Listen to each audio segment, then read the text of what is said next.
Here at No Time Gamer, we aren't the most generous with giving good reviews to racing games. You can look and see that quite a few of our racing game reviews haven't been that positive. I'm looking at you, Project Cars 3 and Dirt 5, so we decided to change things up a bit. Today we are throwing it back a decade and a half to revisit my favorite racing game of all time, Burnout 3 Takedown. Welcome back to No Time Gamer. Subscribe to make sure your gaming sessions are time well spent.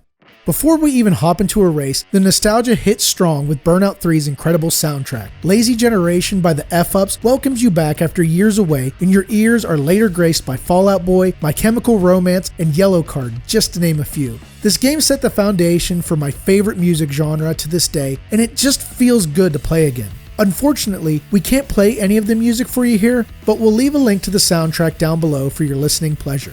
Striker, the ever-excited and probably under the influence radio host of Crash FM, keeps you entertained while you pick out the event you want to partake in.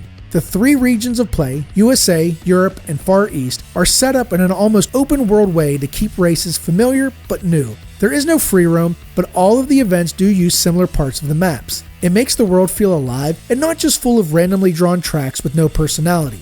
You'll pass through the same intersection but in the opposite direction, or maybe turn right instead of left. It's small and may not seem that impressive, but I found it amazing when the game first came out and still enjoy that aspect of it. To date, there is no other racing game that matches the madness that was Burnout 3.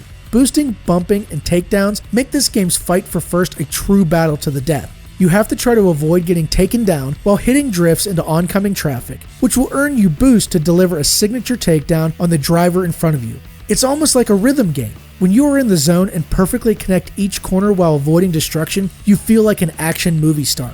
I think it also helps that developers position traffic to not spawn in great drift zones, blind corners, or crests so you don't feel cheated in a crash.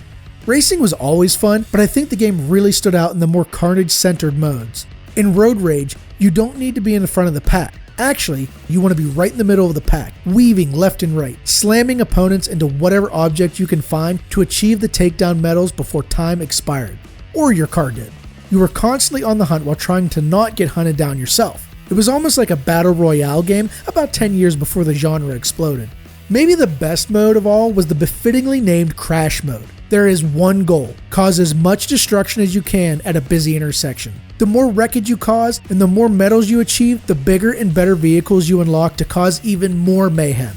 For as insane as this mode is at the surface, it's also an intricate puzzle on the harder levels. You have to find the perfect path to follow to time your crash breaker and chain it with the aftertouch feature to glide your burning carcass of the vehicle into multipliers and other bonuses. Only with those pickups can you beat the level and advance in the game. Some of the big vehicles were just ridiculous to drive, but add to the insanity of the mode that was just chaos at its core. Unfortunately, I didn't have Xbox Live back in the mid-2000s, so I didn't get to experience Burnout 3 online. I'm sure that added a whole other level to the awesome absurdity of this game. With the original Xbox Live down, I won't have that chance until EA decides to make a new good Burnout. Or maybe just remaster this one, please. I was not a fan of Revenge, and Paradise never lived up to Takedown in my opinion.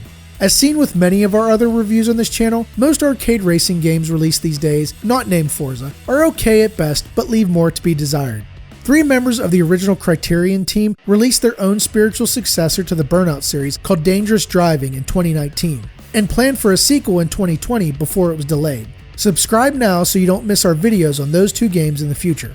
Maybe the nostalgia goggles are on too tight, but even 15 years later, I think this title is still time well spent. What is your favorite racing game? Let us know down below. Check out this racing game review to see if it's time well spent, or try out this other video right here.